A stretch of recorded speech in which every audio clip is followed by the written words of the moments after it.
नमस्कार, अपना बिहार में स्वागत है आपका। मैं हूं आपके साथ सिरांधा शेखर। चुनावी साल में पटना के गांधी मैदान में जेडीयू का महाजुटान होने जा रहा है। जेडीयू के सम्मेलन को चुनावी शंखनाद से भी जोड़कर देखा जा रहा है, क्योंकि राज्य भर से जेडीयू के कार्यकर्ता पटना पहुंच रहे हैं। साथ ही सीएम नीतीश कुमार इस रैली के जरिए पार्टी कार्यकर्ताओं को जीत का मंत्र भी देंगे। आज सीएम नीतीश कुमार का जन्मदिन भी है, ऐसे में पार्टी कार्यकर्ताओं का जोश दोगुना है। तो आज पटना में जो कार्यकर्ता सम्मेलन होने जा रहा है, प्रदेश भर के अलग अलग जगहों से यहां पर कार्यकर्ता पहुंचे हुए हैं। कार्यकर्ताओं के लिए तमाम इंतजाम भी किए गए, उनके रहने खाने तमाम बंदोबस्त, मनोरंजन तक का बंदोबस्त यहां पर किया गया है।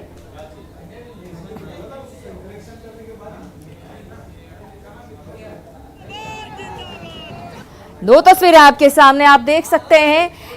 खाने के लिए तमाम तरह के पकवान यहां पर जेडीयू कार्यकर्ताओं के लिए रखे गए हैं, इंतजाम किए गए हैं। इसके साथ ही महिलाएं भी बड़ी तादाद में इस सम्मेलन में पहुंच रही हैं। जाहिर है, देखिए, ढोल नगाड़ों के साथ उत्साह जो चरम पर है, क्योंकि सीएम नीतीश का आज जन्मदिन भी है। 69वां जन्मदिन आज मुख्यमंत्री नीतीश कुमार मना रहे हैं।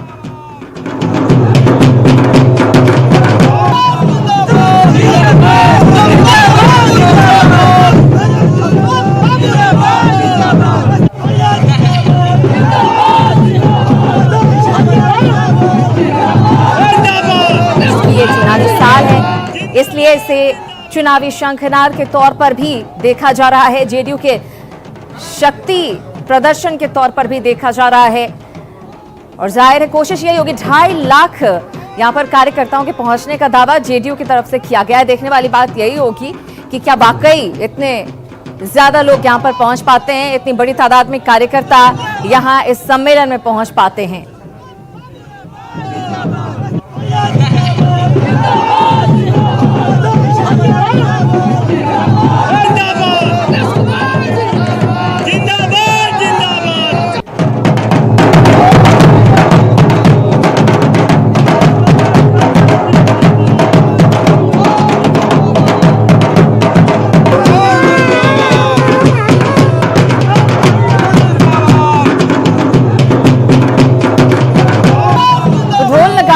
कार्यकर्ता यहां पर पहुंचे हुए हैं, पोस्टर्स बैनर्स के साथ कार्यकर्ता पहुंचे हुए हैं, अपनी खुशी का उत्साह का इजहार करते हुए नजर आ रहे हैं। आप देख सकते हैं तस्वीरों में औरंगाबाद के कार्यकर्ता हैं, बेगूसराय, अलग अलग जिलों से कार्यकर्ता यहां पर पहुंचे हुए हैं और अपनी उपस्थिति दर्ज करवा रहे हैं। और पार्टी की तरफ से भी कोई कोर कसर नहीं छोड़ी गई है। इनके रहने की अच्छी खासी व्यवस्था की गई है, इनके खाने पीने की, मनोरंजन के लिए तमाम इंतजामात यहां पर किए गए हैं, ताकि किसी तरह की दिक्कत इन्हें पेश ना आए। जाहिर है, 2.5 लाख का लक्ष्य पार्टी की तरफ से रखा गया है कि इतने सारे कार्यकर्ता शामिल होंगे आज के इस सम्मेलन में, और जन्मदिन का तोहफा कहीं ना कहीं नीतीश कुमार को देने की कोशिश होगी। हमारे सहयोगी आनंद अमृतराज आज के इस सम्मेलन पर नजर बनाए हुए हैं, उनसे ज्यादा बातचीत करेंगे। आनंद, अलग अलग रंग देखने को मिल रहे हैं आज के इस सम्मेलन को लेकर, तो किस तरह की तस्वीरें आप देख पा रहे हैं? कुछ कार्यकर्ताओं से संभव हो तो आप बात भी करें कि क्या कुछ तोहफा आज सीएम नीतीश को मिलने जा रहा है उनके जन्मदिन पर। देखिए सर, निश्चित तौर पे गांधी मैदान में उत्साह देखा जा रहा है। सबसे पहले हम आपको मंच की तस्वीर दिखाने की कोशिश कर रहे हैं। लगातार गाना बजाने का दौर चल रहा है, जिसमें नीतीश कुमार की तारीफ की जा रही है, जो उन्होंने विकास के कार्य किए हैं, उसी को गाना बना के जेडीयू के जो कार्यकर्ता है वो रंगारंग कार्यक्रम प्रस्तुत कर रहे हैं। और फिलहाल जेडीयू कार्यकर्ताओं में काफी उत्साह, कई सारे जो नेता हैं पहुंचने लगे हैं। ये मंच की तस्वीर आपको हम दिखा रहे हैं। इसके अलावा एक मंच बाईं ओर बनाया गया, जिसमें कुछ देर के बाद 12:15 पर नीतीश कुमार इस मंच पर पहुंचेंगे, जिसके साथ जेडीयू के तो तमाम बड़े नेता हैं वो भी इस मंच पर मौजूद रहेंगे। तो हम तस्वीर दिखाने की कोशिश कर रहे हैं न्यूज 18 के माध्यम से तमाम दर्शकों को, जिनकी नजर आज गांधी मैदान में जेडीयू कार्यकर्ता सम्मेलन में टिकी गई। इस वक्त जो तस्वीर दिख रही है वो मंच है जिस पर नीतीश कुमार बैठेंगे। और इसके अलावा आपको मैदान की तस्वीर दिखाने की कोशिश कर रहे हैं। हम कैमरामैन दिलमन सागर करेंगे कि ये गांधी मैदान में बैरिकेडिंग कर दी गई है और कुछ देर के बाद धीरे धीरे कार्यकर्ताओं का पहुंचने का सिलसिला शुरू हो गया है। और कुछ देर के बाद यहाँ पे दावा है जेडीयू की तरफ से कि लगभग 2 लाख से ज्यादा जेडीयू के नेता कार्यकर्ता पहुंचेंगे। हमारे साथ एक कार्यकर्ता से भी बातचीत करते हैं। आज का दिन कितना महत्वपूर्ण है आप लोगों के लिए? हम लोगों के लिए बहुत महत्वपूर्ण है, इसलिए कि आज जितने भी बूथ अध्यक्ष बने हैं जो आज तक कहते थे कि मास पार्टी है, लेकिन मेरी पार्टी बूथ लेवल तक है, ये हमें दिखाना है। और हैं हम लोग तो आज नीतीश कुमार का जन्मदिन भी है, आज ही के दिन कार्यकर्ता सम्मेलन है, तो आप गांधी मैदान से क्या कुछ गिफ्ट देने वाले हैं नीतीश जी को?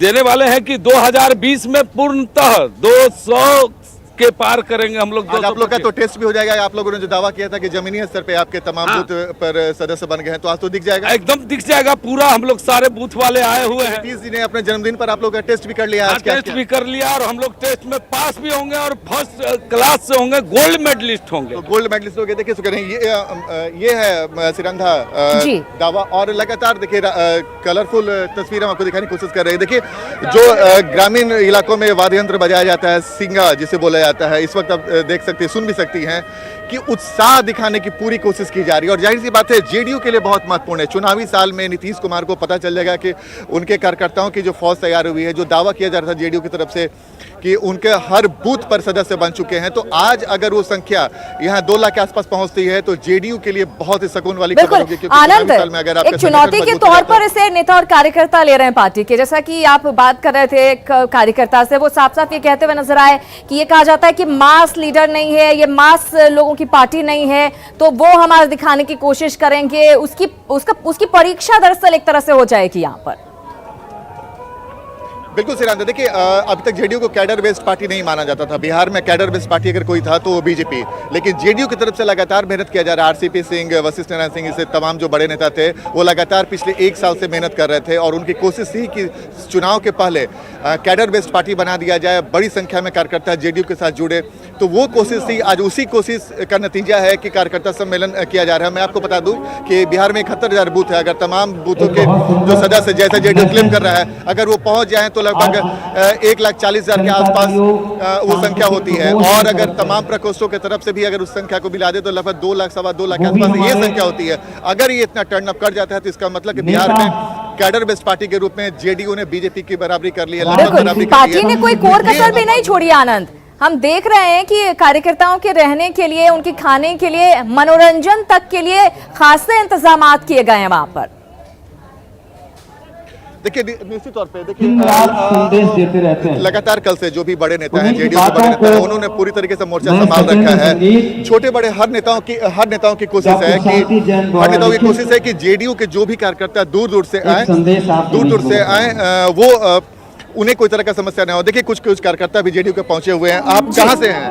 मैं तो पटना से ही हूँ, पटना में ही मैं रहता हूँ। और मैं तो आप क्या हैं जेडीयू के? ये सेवा दल, आज इसमें भाग लेकर कैसा लग रहा है और क्या कुछ संदेश लेकर जाना चाहते हैं? देखिए बहुत ही खुशी का दिन है आज, और सारे कार्यकर्ताओं में उत्साह है, क्योंकि आज आदरणीय नीतीश कुमार जी का बर्थडे भी है। और बर्थडे के दिन आप देख रहे हैं यह कार्यकर्ता सम्मेलन रखा गया। 5 लाख से ज्यादा कार्यकर्ता आए हुए हैं। जितने लेकिन आप लोग क्या क्या नीतीश जी को आज क्या गिफ्ट देने वाले हैं आप लोग? देखिए गिफ्ट हम लोग कार्यकर्ता इतने उत्साह में, इतने ज्यादा संख्या में है, यही गिफ्ट है। और जो बोलते थे कि यदि मास पार्टी नहीं हो, आज दिखा देगा उनको औकात की। देखते हैं कि क्या अपने आप को कैडर बेस्ड पार्टी जो साबित करने की कोशिश लगातार करती रही है जेडीयू, वो कर पाता है या नहीं कर पाता। बहुत शुक्रिया आनंद, नजर बनाए रखें, अपडेट्स लगातार आपसे लेते रहेंगे इस सम्मेलन को लेकर। दावा देखिए उत्साह में इतने कार्यकर्ता की 5 लाख कार्यकर्ताओं के आने का दावा यहाँ पर करते हुए नजर आ रहे हैं। तस्वीरें भी आपको दिखा रहे हैं, अलग अलग रंग इस सम्मेलन के दौरान देखने को मिल रहे हैं। ढोल नगारों के साथ, अलग अलग वाद्य यंत्रों के साथ कार्यकर्ता यहाँ पर पहुंचे हुए हैं। कोई घोड़ी पर चढ़कर आया है, तो पोस्टर्स, बैनर से पूरा इलाका गांधी मैदान के आसपास का जो है वो पटा हुआ नजर आ रहा है। मैं तो बहुत पहले से ये मानता हूँ कि जो नेतृत्व है उसको प्रेरणा का काम करना चाहिए, और इसीलिए मैं स्वयं जो भोज आयोजित किया जाता है, जो साथी इकट्ठा होंगे, पार्टी की ताकत भी दिखाई पड़ेगी, धरातल पर पार्टी कहाँ खड़ा है यह भी दिखाई पड़ेगी, किस रूप में पार्टी का संगठन का विस्तार हुआ है यह भी दिखाई पड़ेगा, और पार्टी किस ढंग के आगे की चुनौती के लिए तैयार है ये भी दिखाई पड़ेगा। तो वशिष्ठ नारायण सिंह को आप सुन रहे थे, जो दावा करते हुए नजर आए कि कितना विस्तार हमने पार्टी का किया है वो आज दिख जाएगा। और जेडीयू की कार्यकर्ता सम्मेलन में गंगा जमुनी तहजीब की मिसाल भी देखने को मिल रही है। हम आपको बता दें कि जेडीयू एमएलसी गुलाम रसूल बलियावी की आवाज पर टोपी लगाए मुस्लिम कार्यकर्ता थे, तो वहां पर टीका लगाए हिंदू कार्यकर्ता भी नजर आए। यहाँ कार्यकर्ताओं से बात की न्यूज 18 संवाददाता नीलकमल ने। जदयू के विधान पार्षद गुलाम रसूल बलियावी साहब के यहाँ, और इनके यहाँ देखिए कि किस तरीके से अल्पसंख्यक समुदाय के लोग यहाँ पर पटना के गांधी मैदान में जो राज्य स्तरीय कार्यकर्ता सम्मेलन होना है वो आए हुए हैं। हिंदू समाज के लोग भी पहुंचे हुए हैं। तो यहाँ पर जो मुस्लिम समुदाय के लोग हैं उनको इस तरह से टोपी पहनाई गई है, और जो लोग हिंदू समाज के लोग हैं उन्हें टीका लगाया जा रहा है। और ये देखिए यहाँ पर यह दिखाने की कोशिश की जा रही है कि नीतीश कुमार हैं, उनका नाम जो है विकास पुरुष में लिखा जाता है, वो किसी के साथ भी रहे, ये विश्वास है कि नीतीश कुमार सबको साथ लेकर चलेंगे, चाहे भाजपा के साथ रहे या किसी भी दल के साथ रहे, नीतीश कुमार सबको साथ लेकर चलेंगे।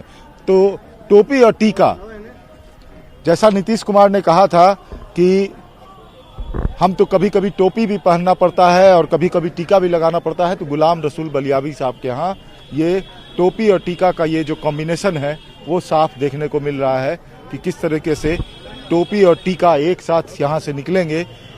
एक तरफ टीका लगा रहेगा, दूसरी तरफ टोपी पहने रहेंगे, और ये लोग, ये जत्था निकलकर पटना के ऐतिहासिक गांधी मैदान में पहुंचेगा, जहां राज्य स्तरीय कार्यकर्ता सम्मेलन को मुखिया नीतीश कुमार संबोधित करेंगे। कैमरामैन मनोज के साथ नीलकमल, न्यूज़ 18 पटना।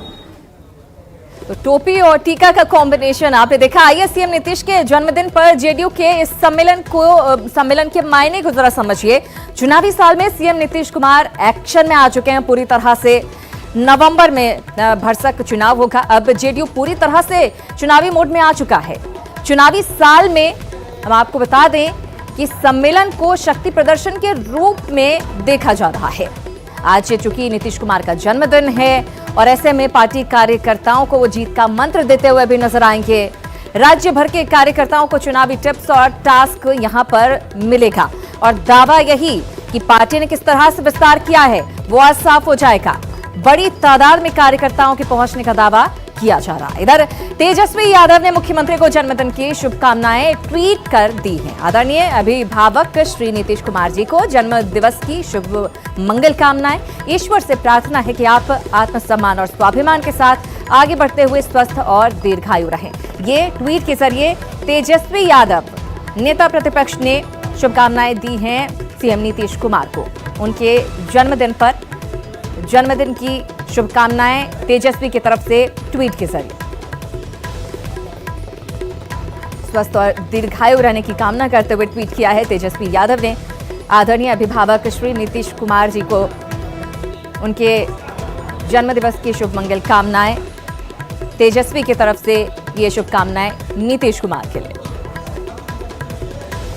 और हाल के दिनों में नेता प्रतिपक्ष और नीतीश कुमार की मुलाकात सुर्खियां बटोरती रही हैं। सियासी गलियारे में चर्चा का बाजार भी गर्म है। ऐसे में पहली बार हाजीपुर पहुंचे तेजस्वी यादव का सामना मीडिया कर्मियों से हुआ।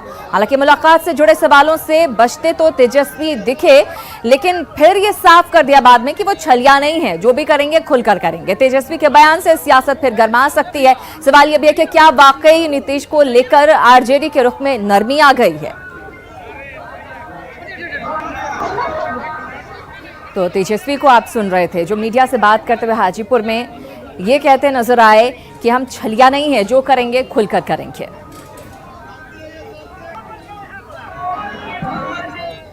और अब तेजस्वी यादव के इस बयान के जरा मायने को समझिए। बजट सत्र के दौरान तेजस्वी नीतीश की मुलाकात हुई।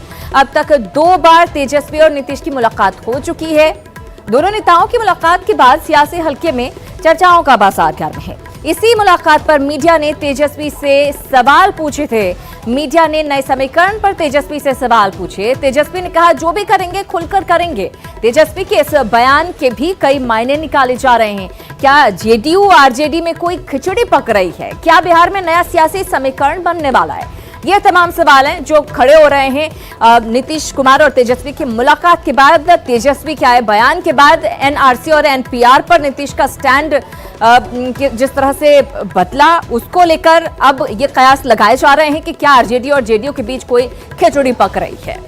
और चलिए अब खबरों में आगे बढ़ते हैं। गोपालगंज की खबर की बात करेंगे। गोपालगंज में गंडक नदी में नाव के पलटने से डूबे 7 लोगों की तलाश आज दूसरे दिन भी जारी है। शनिवार को जादवपुर थाना क्षेत्र के मेहंदिया गांव के पास गंडक में नाव पलटने से एक महिला की मौत हो गई थी। वहीं 4 लोग तैरकर बाहर आ गए थे, जबकि 7 लोगों का अभी तक कोई सुराग नहीं मिल सका है। मौके पर हालात का जायजा लिया न्यूज 18 संवाददाता मुकेश कुमार ने।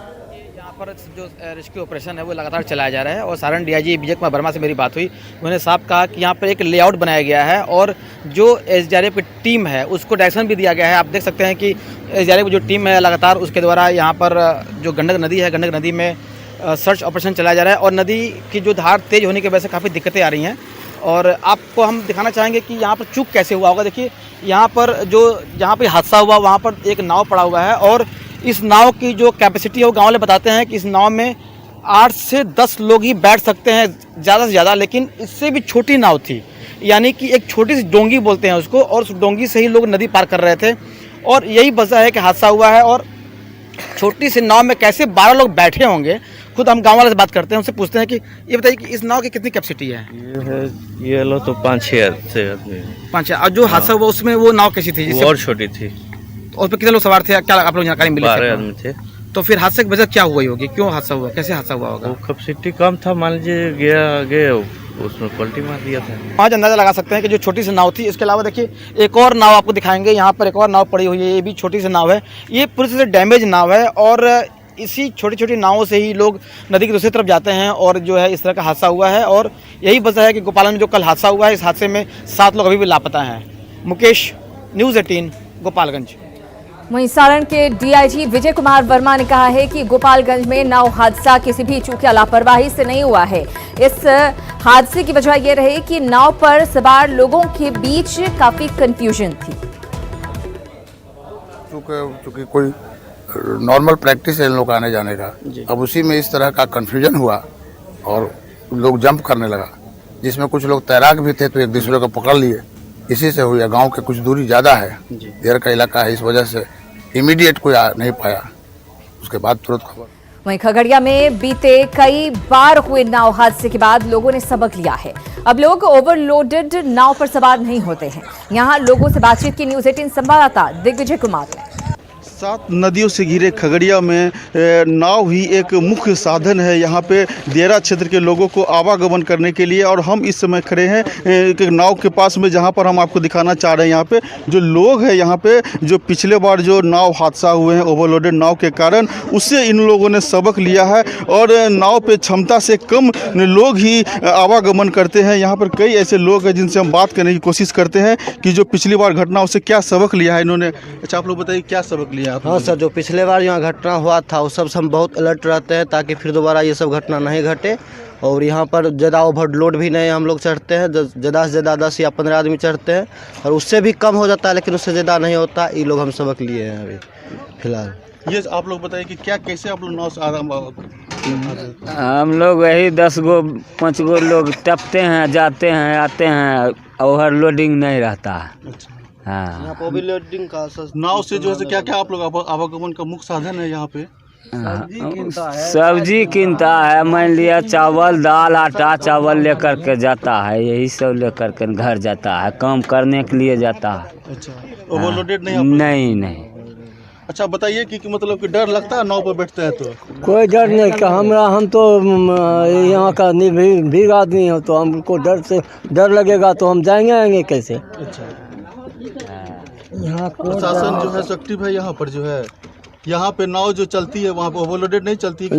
ना, एकदम कोई ओवरलोडिंग नहीं। 2 गो 4 गो 10 गो, हर से ज़्यादा 20 गो से ज़्यादा नहीं हो इतना बढ़ चढ़ता है। अच्छा, जिस तरह से आपने लोगों के सुना, यहाँ पे आवागमन का मुख्य साधन होने के बावजूद ओवरलोडेड नाव पर इन लोग बैठना नहीं चाहते हैं वहाँ पे। और जिला प्रशासन ने जिस तरह से अलर्ट जारी किए हुए हैं ओवरलोडिंग क्षमता को रोकने के लिए, उसका भी असर खगड़िया में दिख रहा है। दिग्विजय कुमार, न्यूज़ 18 खगड़िया। तो खगड़िया के लोगों ने तो सबक ले लिया है, अब आप भी सबक लें कि इस तरह से ओवरलोडेड नाव पर ना चढ़ें और चढ़ें भी तो सावधानी के साथ चढ़ें। फिलहाल खगड़िया से ही खबर, खगड़िया में न्यूज 18 की खबर का बड़ा असर हुआ है, जहां फर्जीवाड़े कर 10 साल से शिक्षिका की नौकरी कर रहे मंजुला कुमारी को बर्खास्त कर दिया गया है। मंजुला कुमारी पर मृत शिक्षिका रंजना कुमारी के नाम पर 10 साल से ज्यादा समय तक नौकरी कर सरकार को 40,20,000 रुपए का चूना लगाने का आरोप है। न्यूज 18 पर हुए खुलासे के बाद खगड़िया के डीईओ राजकिशोर सिंह की अनुशंसा पर अलौली के नियोजन इकाई ने रंजना की बर्खास्तगी का पत्र जारी किया है। खुलासे के मुताबिक पूरा फर्जीवाड़ा मंजुला के पति ने किया था, जो अपनी पहली शिक्षक पत्नी रंजना की मौत के बाद दूसरी पत्नी को शिक्षक बनाकर नौकरी करवा रहा था। लिए मैंने नियोजन इकाई के सचिव को लिखा था, ऑनरेबल डिस्ट्रिक्ट मजिस्ट्रेट बुलाए भी थे हमको। मैंने उनसे यही बात कही कि मैंने उस पर कार्रवाई कर दी है, लेकिन नाव से इस प्रखंड शिक्षिका, इसलिए अलौली के वीडियो को भी मैंने निर्देश दे दिया।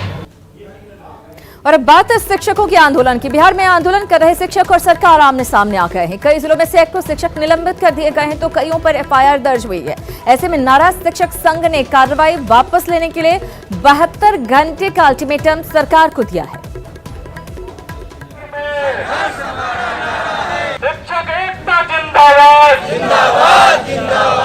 और डर अभी से भी हम लोग को अपने डर को त्याग देना है। बिहार के नियोजित शिक्षकों का आंदोलन तेज होता जा रहा है। कई मांगों को लेकर जारी उनकी अनिश्चितकालीन हड़ताल को माध्यमिक शिक्षक संघ का भी साथ मिल गया है। इस बीच सरकार की ओर से कड़ी कार्रवाई शुरू कर दी गई है।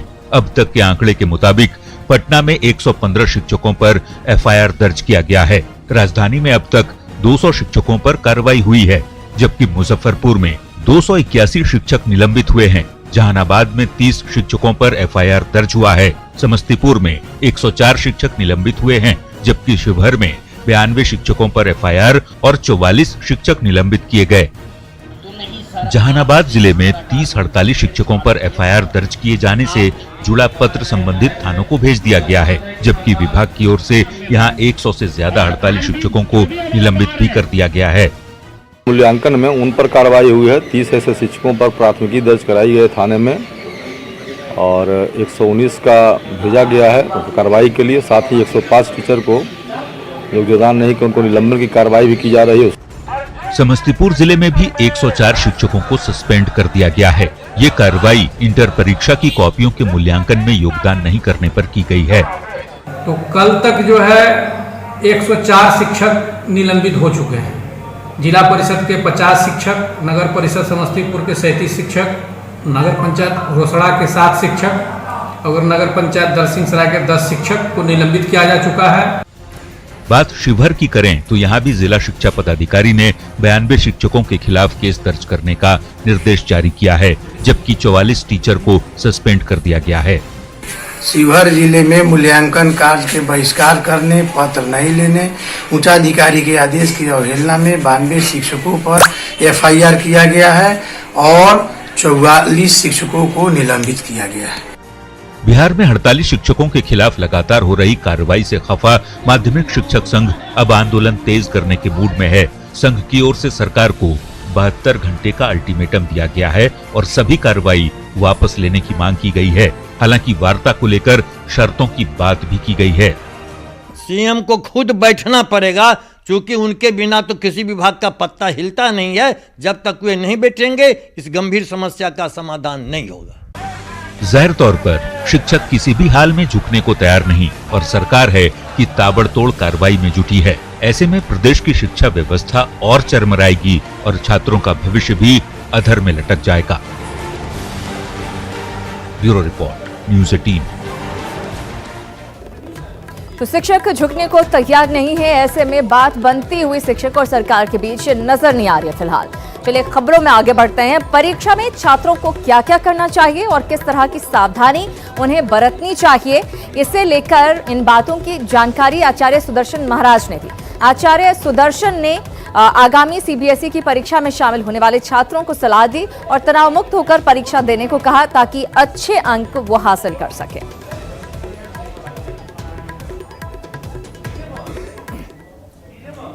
10वीं और 12वीं की परीक्षा चल रही है। तमाम बच्चे तनावग्रस्त बने हुए हैं। एग्जामिनेशन फोबिया हो गया है सभी लोगों को, सभी लोग डरे हुए हैं। मैं शिक्षा में रहा हूँ इतने वर्षों तक, मैंने परामर्श दिया है बच्चों को ये परीक्षा में डरने की कोई जरूरत नहीं है। अपने बिहार में फिलहाल इतना ही, लेकिन न्यूज़ 18 बिहार झारखंड पर खबरों का सिलसिला लगातार जारी है।